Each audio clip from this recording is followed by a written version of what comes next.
انہوں نے کہا جی میں تو سولڈ, I mean this is like so I think اگر آپ سے بھی پوچھا جائے لوگوں سے تو آپ کو دونوں ترانوں میں سے کون سا ترانہ زیادہ پسند ہے.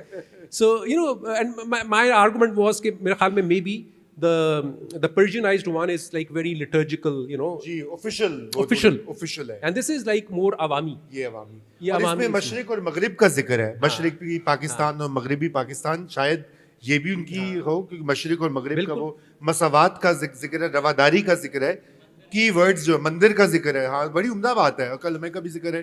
تو بہرحال چلیے, یہ تو اب آپ نے پتہ نا ہماری وہ اس میں ہو گئی ہے. اب میں چاہتا ہوں کہ چونکہ وقت کم ہے, اس سیشن کا ہم نے کچھ وقت لوز بھی کیا ہے, تو ہم آڈینس کے لیے کویسچن اینڈ آنسر اوپن کرتے ہیں. آپ سب سے آپ بالکل سوال پوچھیے, کامنٹ سے پلیز اعتراض کیجیے, وہ اس میں وقت نکل جاتا ہے. آپ کا سوال ہے, ایک سوال پریسائز پوچھیے, جو بھی جاننا چاہتے ہیں قاسمی صاحب سے, یہ پہلے 10 سال کی تاریخ کے بارے میں, اور جو یہ پاکستان کی نیشن بلڈنگ کے بارے میں, اور بھی سوالات ہیں تو بالکل کیجیے. اچھا ایک ادھر پہلے ہاتھ ہے, پھر میں آپ کی طرف آتا ہوں. جی جناب.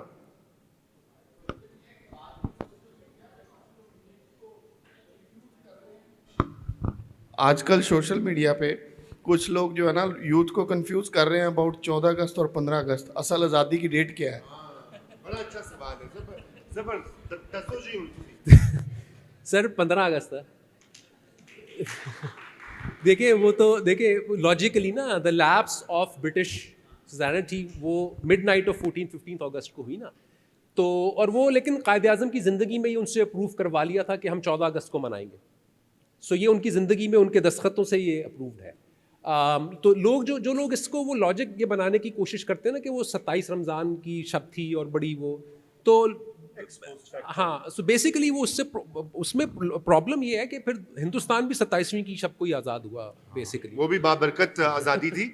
تو یہ بالکل دیکھیے 15 ہے, لیکن 14 ہماری ریاست نے کہا کہ ہم نے فرق ہونا ہے, کیونکہ ہماری آئیڈینٹی یہ ہے کہ جو بھی چیز انڈین نہیں ہے وہ پاکستانی ہے. جی آپ کا سوال پلیز. میں نے تو جو زندگی گزاری ہے اس میں انسان جس زمین میں رہتا ہے, جس کا پانی پیتا ہے, جس کی چھاؤں میں بیٹھتا ہے, جس کے درختوں کے سائے میں زندگی بسر کرتا ہے, اس کی خیر مانگتا ہے. آپ کی گفتگو اتنی ذہانت سے کی گئی ہے کہ آپ کی جو عادات اور حرکات ہیں وہ تو طنزیہ ہیں, لیکن گفتگو مدیح ہے. یعنی میں پہلے تو یہ سمجھنا چاہتا ہوں کہ آپ یہ چاند تارے کے, قومی ترانے کے, اس پھول کے, ان دھنوں کی مداح میں گفتگو کر رہے ہیں تو میرے لیے بہت تحسین ہے آپ کے لیے. اور اگر ضم میں کر رہے ہیں تو بات اتنی سی ہے کہ کوئی بھی زمین پہ جب ملک بنتا ہے وہ اس کا کوئی نہ کوئی ترانہ ہوتا ہے, ساری دنیا کے ملکوں کے ترانے ہیں, اس کا کوئی نہ کوئی جھنڈا ہوتا ہے, ساری دنیا کے ملکوں کے جھنڈے ہیں.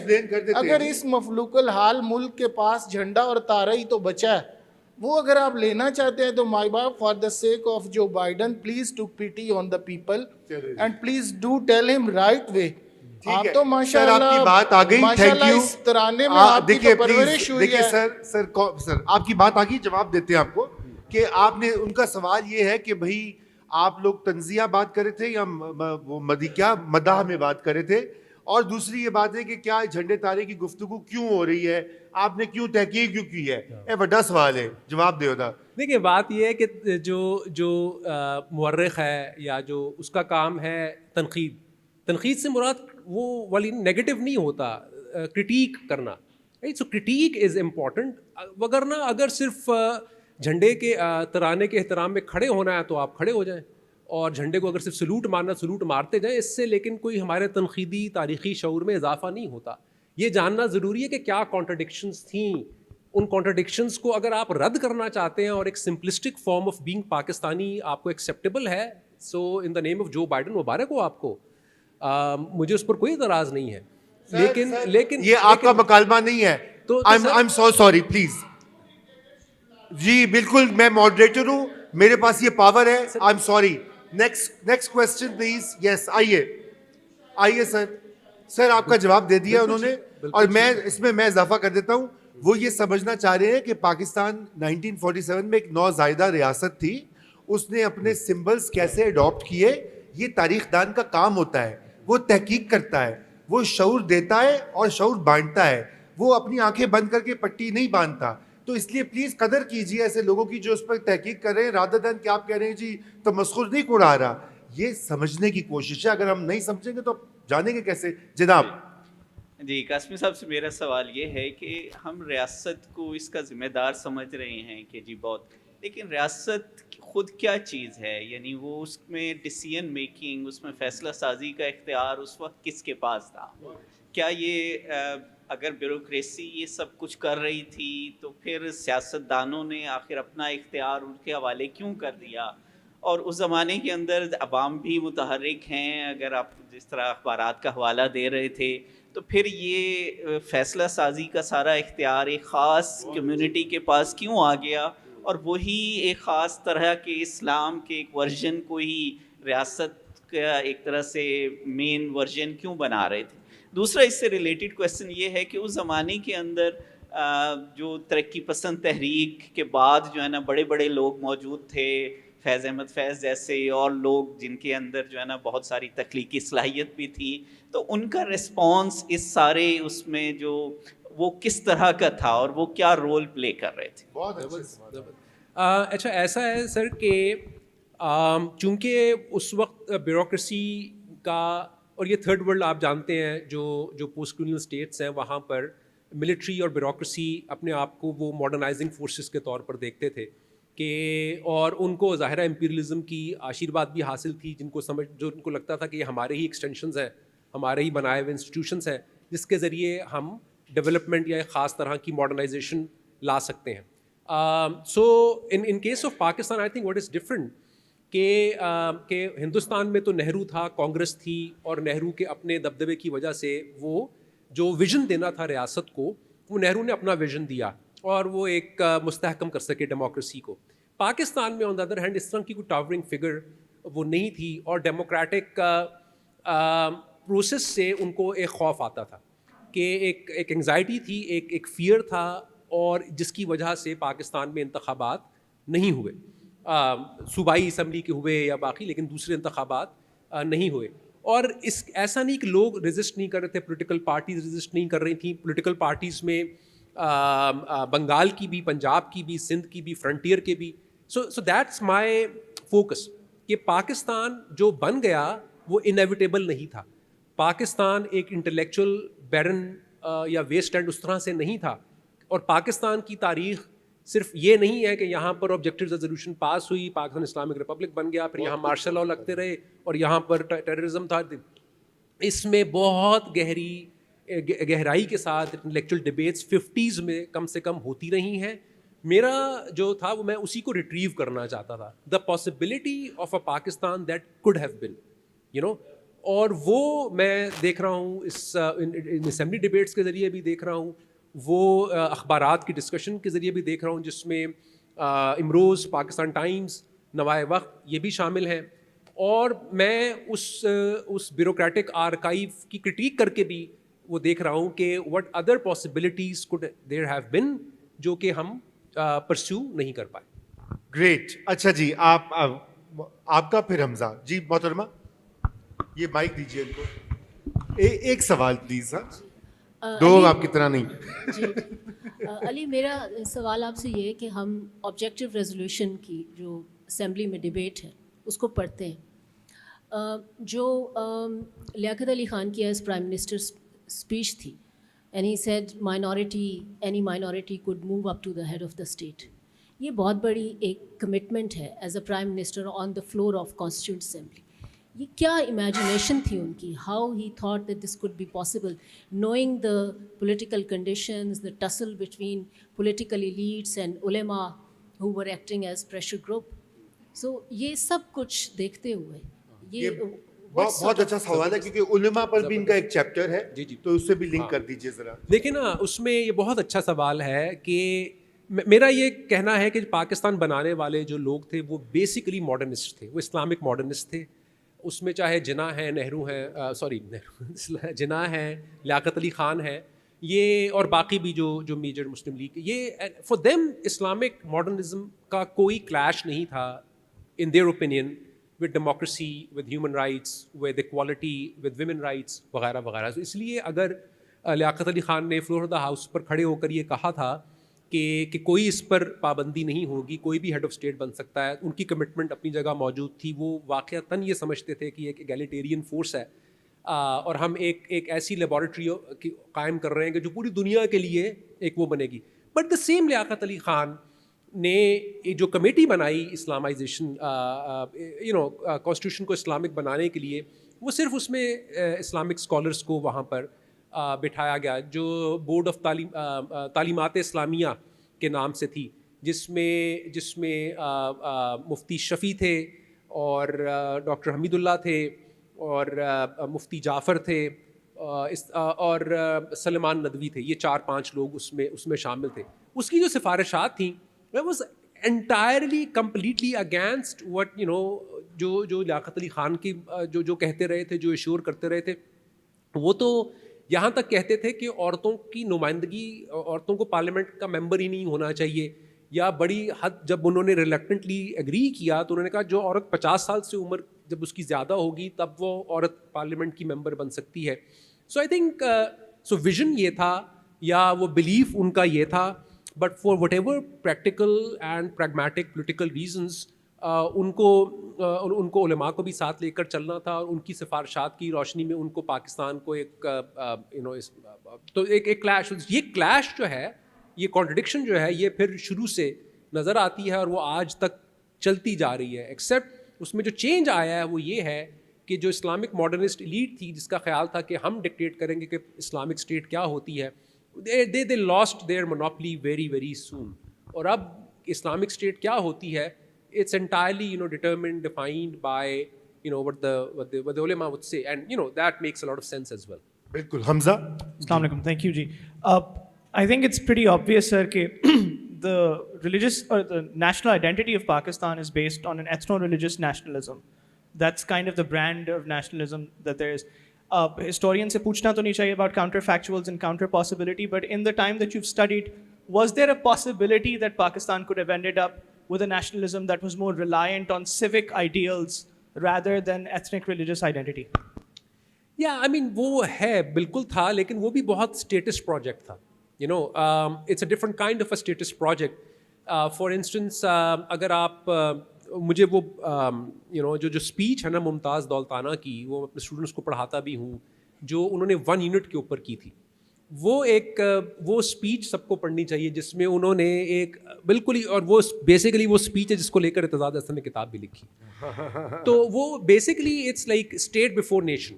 ان کا کہنا یہ ہے کہ یہاں پاکستان ہمیشہ سے موجود تھا, موئنجو داڑو اور انڈس ویلی اور یہ سب چیزیں, یہ ایک کمپیٹیبل سنگل یونٹ تھا, geographically, culturally, religiously, economically it was coherent. So اگر یہ آرگومنٹ مانا جائے کہ یہ ہمیشہ سے ایک یونٹ تھا, تو پھر اسلام کہاں سے آیا؟ یا تو آپ کہیے کہ یہ ایک قوم کے لیے ریاست وجود میں آئی, یا آپ کہیں کہ ریاست ہمیشہ سے موجود تھی. So that is why I believe کہ that kind of idea of a nation state itself is a very dangerous idea, but the possibility obviously was there. جی گریٹ. یہ خاتون جی, پھر میں آتا ہوں آپ کی طرف. جی جی بہت شکریہ. سوال میرا اس سے زیادہ میں کچھ جاننا چاہتی ہوں کہ جب بھی 11 اگست کی تقریر کا حوالہ دیا جاتا ہے اور اس کے بعد پھر 48 میں آبجیکٹیو ریزولوشن ہے, تو یہ سوال تو وہیں پہ پڑ گیا کہ پرائورٹائز کس آئیڈیالوجی کو کیا جائے گا. یا تو ڈویژن, تو when it comes to minorities تو ڈویژن تو 2 ہی ہیں, یا ہم 11 اگست کو ریفر کریں گے یا آبجیکٹیو ریزولوشن کو. کم سے کم پالیسی ڈسکشن جب بھی مائنورٹی پروٹیکشن کی بات ہوتی ہے تو ہم تو ریفر کرتے ہیں 11 اگست کو, جو کاؤنٹر نیریٹو دیتا ہے وہ قرارداد مقاصد کو دیتا ہے, جو آئین کا دباچہ بھی ہے. تو پہلی بات تو یہ ہے کہ کیا حوالہ, اگر آئین کا دباچہ 11 اگست کی تقریر ہوتی تو کیا مختلف ہوتا, اور اگر قرارداد مقاصد ہے اور آپ کہتے ہیں کہ یہ ماڈرنسٹ تھے, ماڈرن اسلامسٹ تھے, تو کیا جناح اور لیاقت کوئی 2 ڈفرینٹ انٹرپریٹیشنس کی بات کر رہے تھے؟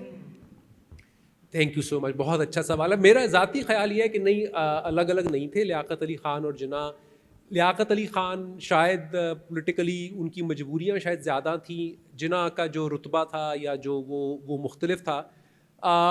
جہاں تک بات ہے کہ ہاں پریامبل کس کو ہونا چاہیے تھا, اگر 11 اگست کی اسپیچ ہوتی تو obviously it's a very very different kind of a vision for the Pakistani state. And ہم یہ بھی بات کہہ سکتے ہیں کہ ٹھیک ہے ایک نقطہ نظر یہ بھی ہے کہ بھائی قائد اعظم نے جو بھی سوچا وہ سوچا, ہم باؤنڈ نہیں ہیں اس کو فالو کرنے کے لیے. انہوں نے اسلامی سوچا, ماڈرنسٹ سوچا, جو بھی سوچا, اب 70 75 80 سال ہو چکے ہیں, اب ہم کسی ایک نئے ویژن کو اڈاپٹ کر سکتے ہیں.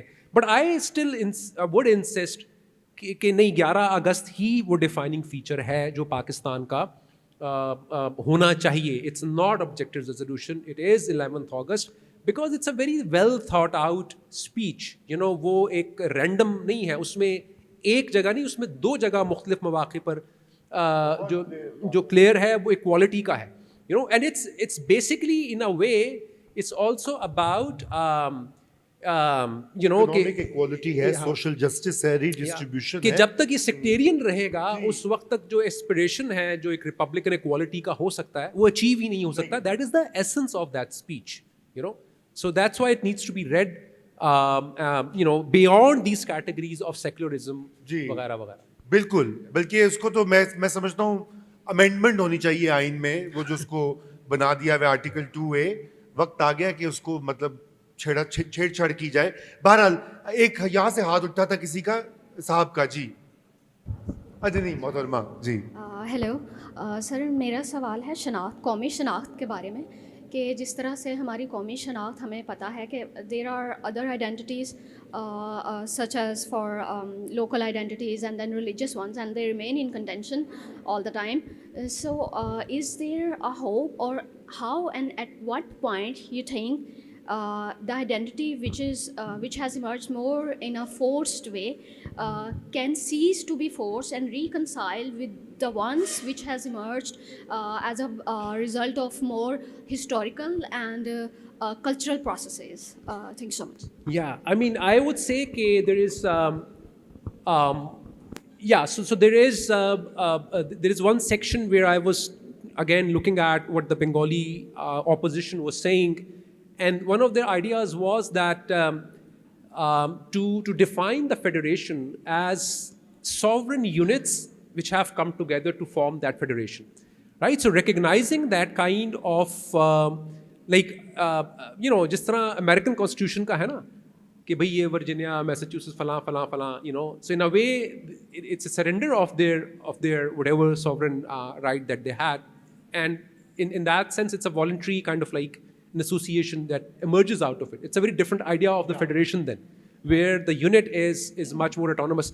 A similar idea was demanded by Bengalis کہ آپ کہ ہم یہ ریکگنائز کریں in a way کہ یہ اسی لیے ٹرمز ٹرمینالوجیز آر امپورٹنٹ. ہم ایتھنیسٹی کہہ کر اس کو ڈائلیوٹ کر دیتے ہیں. یہ قومیں ہیں, یہ مختلف قومیں ہیں جو اکٹھی ہوئی ہیں اور جنہوں نے مل کر ایک ملک کی, ایک ریاست کی تشکیل دی ہے. So I think recognition of and use of terms is going to play a very key part in making sure that there is a broader kind of, I mean, I'm just talking in terms of recognition of nationalities. I mean, and the same kind of like argument would extend to recognizing people on the basis of who they are, whether like it's a religious minority or it's a sexual minority, right? So recognition in that sense is a very very important yeah. Last question ہے یہ دیکھتے ہیں کہ question ٹھیک ہے. السلام علیکم, مائی نیم از عادل. I have a question.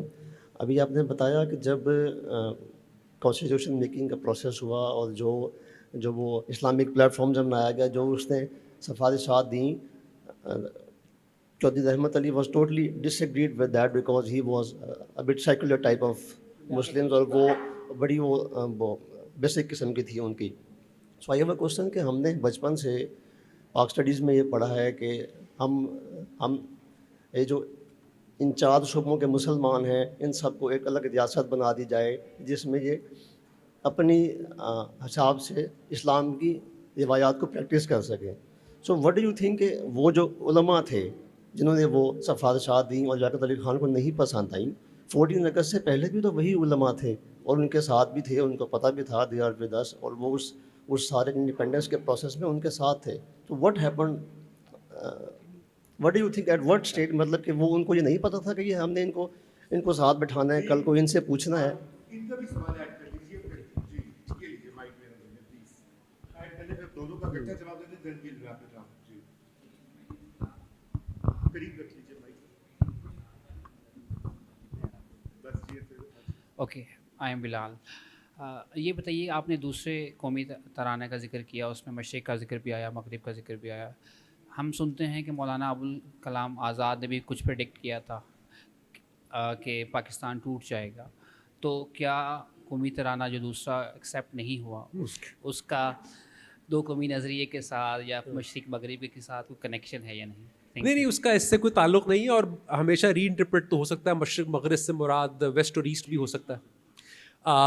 دوسری بات جو ہے نا, آئی تھنک وہ اس پلاننگ, جس طرح کہ کانگریس کا پلاننگ کمیشن تھا, یا وہ بہت عرصے سے, بلکہ 25 آزادی سے 25-30 سال پہلے سے ان کی ایک تھی کہ سٹیزن کیا ہوگا, سول رائٹس کیا ہوں گے, وغیرہ وغیرہ.